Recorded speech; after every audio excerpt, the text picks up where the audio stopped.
Three changes in the Manchester City side from the FA Cup final at numbers 7, 8 and 9. New signing Martin O'Neill and the recalled Dennis Stewart come into the midfield in place of the suspended Jerry Gow and the departed Steve McKenzie. While up front, Phil Boyer is back after that serious knee injury sustained last January. He replaces David Bennett. At least one new player is scheduled to arrive shortly at Main Road. John Bond's son Kevin will be back to challenge for a defensive spot when Seattle are knocked out of the North American League playoffs. Meantime, Steve McKenzie starts with his new club in the number 11 shirt, and there's a second new face in the Albion midfield at number 10, where 20 years old Tony Lowry makes his league debut in place of Gary Owen, who is unwell. That's a legacy of Albion's recent trip to Spain, and so too is an injury to Cyril Regis, which means that John Dean plays number 9, partnered up front by number 8, David Mills. And Tony Lowry is a Geordie. He was signed for £5,000 from Ashington last March. His first taste today of Football League action. Shrelford Mills of Barnsley will be better paid for his efforts this season. The fee for referees has gone up to £40 per match. So the new league season starts at Main Road. Albion in the green and yellow stripes, City in sky blue. Let's hope both teams go for the 3 points, which is now the reward for a win. Number 10 there getting his first touch, Lowry to Batson. Steve McKenzie.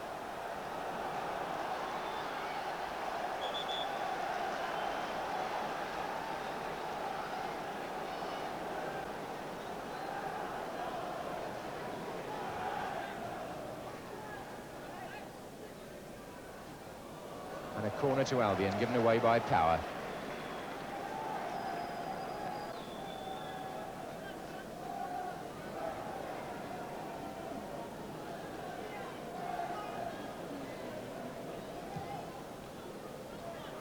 In comes John Weil. Here's Remy Moses with the shot. There was a deflection there and Mills could get a shot in, except that City had plenty of players back. Tommy Hutchison was the man who made the clearance, but it's not away yet. And City not too comfortable back there.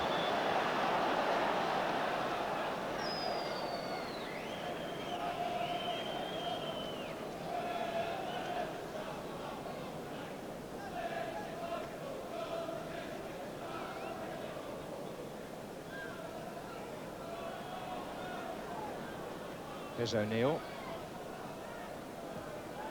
Hutchison. Little snap at the heels there by Derek Statham. So City with O'Neill. There goes Reeves.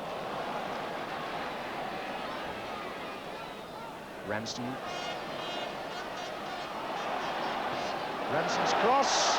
And away, but not very far. Hutchison. Oh, and it came off Bennett, I think. It would have been an own goal. Tommy Hutchison had the initial effort, but Martin Bennett miscued, and he was relieved to see the ball go past his own post. Number 6. That's also awkward. Oh, and Boyer arriving at the far post forced Statham and McKenzie to cover up and concede a second corner. He was closest, Phil Boyer. Notched a good one this time. Brian Robson covering for Albion, and a chance for them to break now.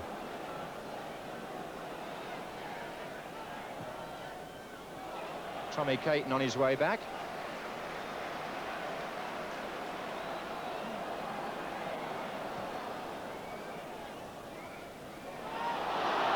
John Weil struggling a bit. Boyer heading on for Power, and then Statham.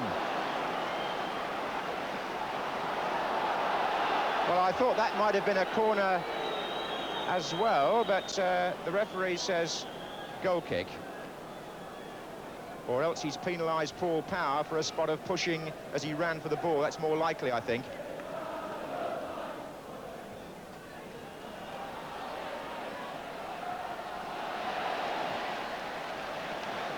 Here's Hutchison.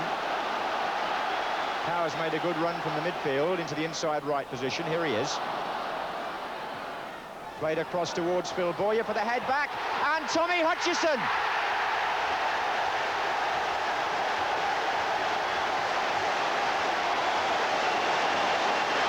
Well, it's like the cup final all over again for a few seconds, or the first half of the first FA Cup final anyway, as the City fans celebrate a fine goal by Tommy Hutchison.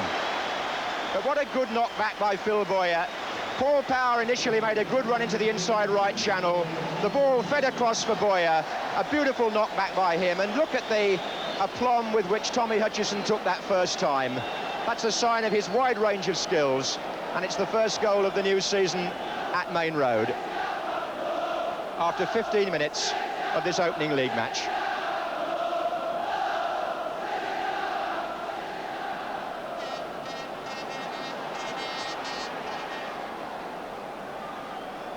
Batson.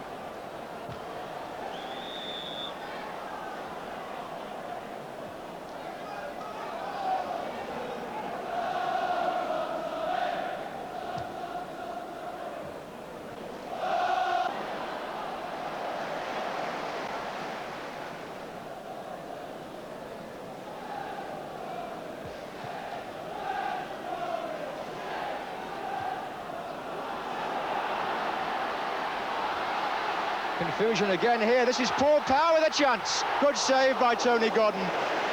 Here's McDonald. O'Neill. Well, it may look there as though Power drove the ball straight at Godden, but in fairness to Tony Godden, he'd made the target pretty small. Here's Moses, looking for Mills. Nicky Reed came across, and somehow Mills got the wrong side of him, and that was awkward for Reed.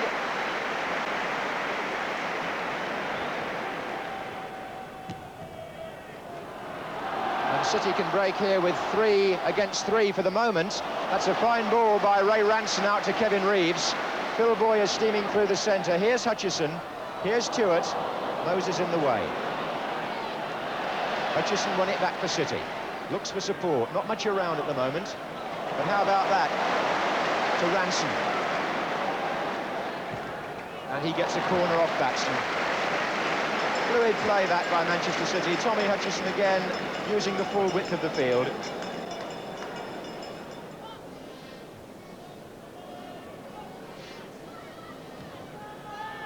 Kevin Reeves flicked that on, and Dennis Tuart came in and made it 2-0 to City. That's the near post corner that City worked so often last season. Tommy Hutchison curled the ball into the near post.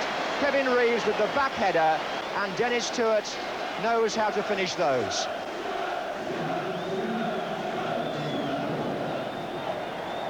So 2-0 to Manchester City, and the Albion defence caught out, and again Hutchison playing a significant part. Oh dear, that wasn't intended to be as bad as it looked by Paul Power, as he quickly acknowledged.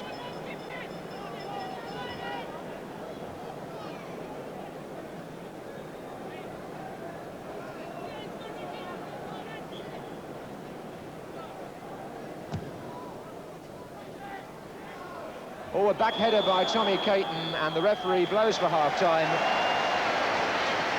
with Manchester City leading by 2-0.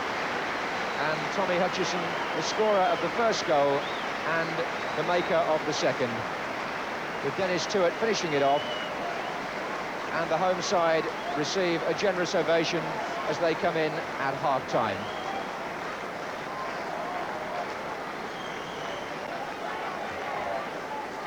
The recently appointed Albion manager Ronnie Allen was saying before the match how disappointed he was that he couldn't start the season with his full-strength team, but he's also asking his side to change tactics rather this season, I fancy. Without Peter Barnes, who's gone to Leeds, they haven't got a natural wide man in this formation. And there were times in the first half where perhaps they were looking for one.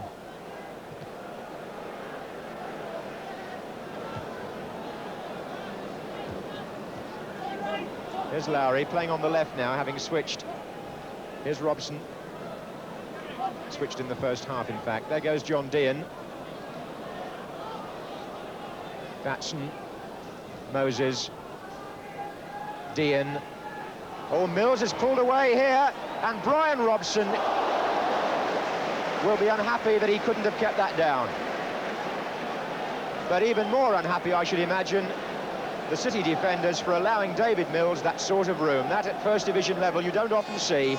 A striker in the penalty area given all that space, and he knocked it down well, and Robson, who prefers the ball on his left foot, blasted over with his right. O'Neill.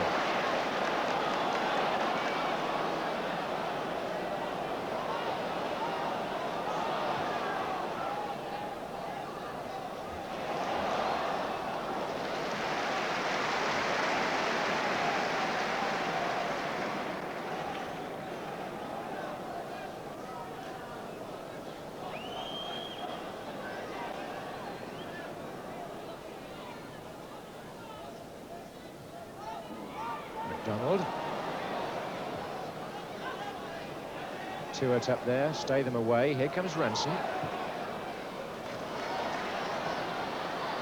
That's Hutchison. Tuart. Oh, Reeves is in there.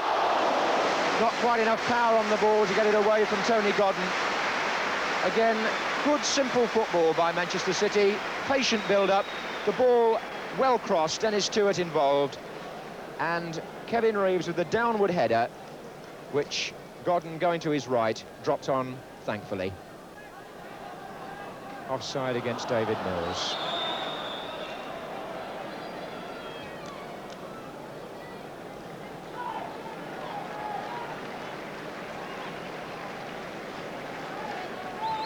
And a substitution for Manchester City. Tommy Caton is the player coming off.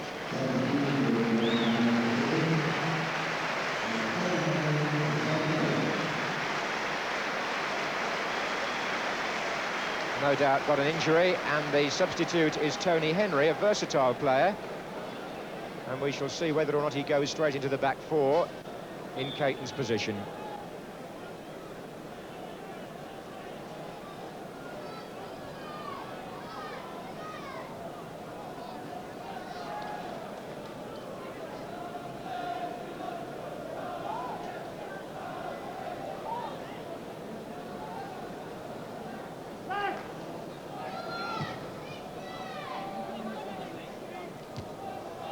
Kenzie. There he is again.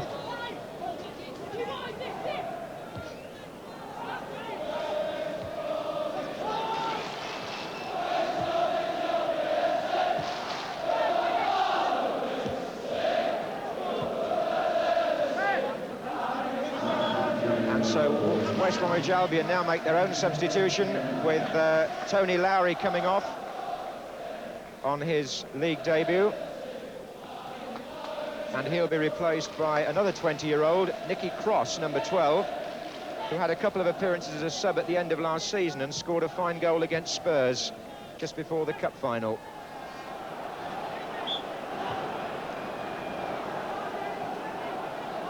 This is Dean.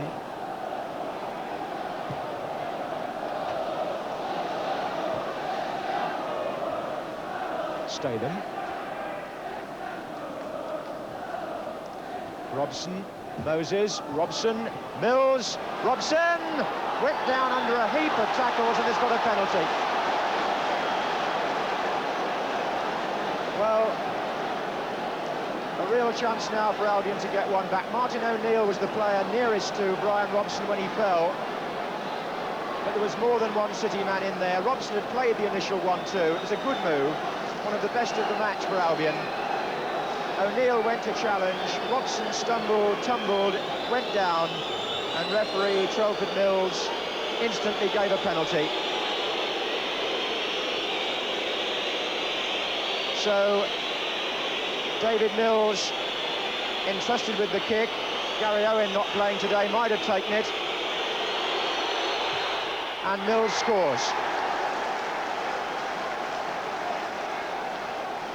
Nicely put away. O'Neill looks very crestfallen, but Albion are back in the match. Joe Corrigan sent the wrong way by David Mills.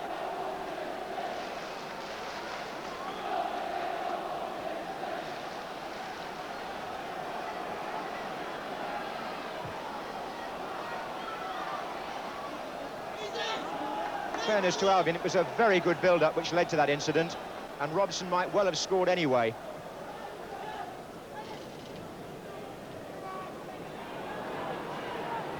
There are 5 minutes to go here at Main Road, and Manchester City lead West Bromwich Albion by 2-1.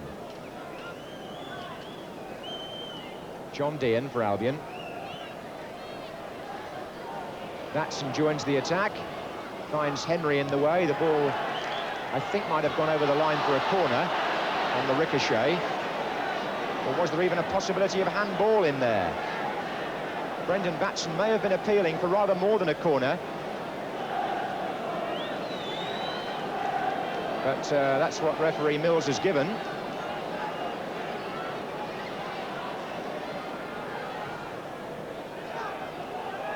John Weil gets up, and it's a miscue by Tommy Hutchison, which will give them another corner.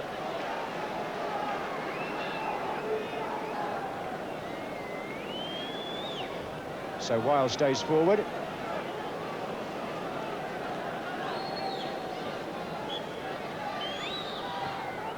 This is pulled back to Derek Statham to fire one. It struck Paul Powell. Was it on the arm? Now, what's he given the referee? An offside, is it? I think it's an offside against an Albion player. One or two of those in the Albion ranks, hopeful of a second penalty.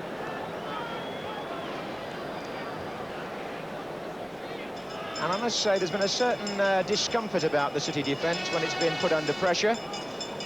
Although one ought to say that they have been deprived of Tommy Caton in the second half. Offside. The fans thought that was the final whistle, but it's not. Some of them have come on the pitch, in fact, to celebrate a City victory, but they're premature. And they've been quietly escorted back off again by the efficient police force here. Well, that came off Tuart, and in goes Mills, and this is awkward. O'Neill's back in there, so is Reid. Tommy Hutchison. Was Weil.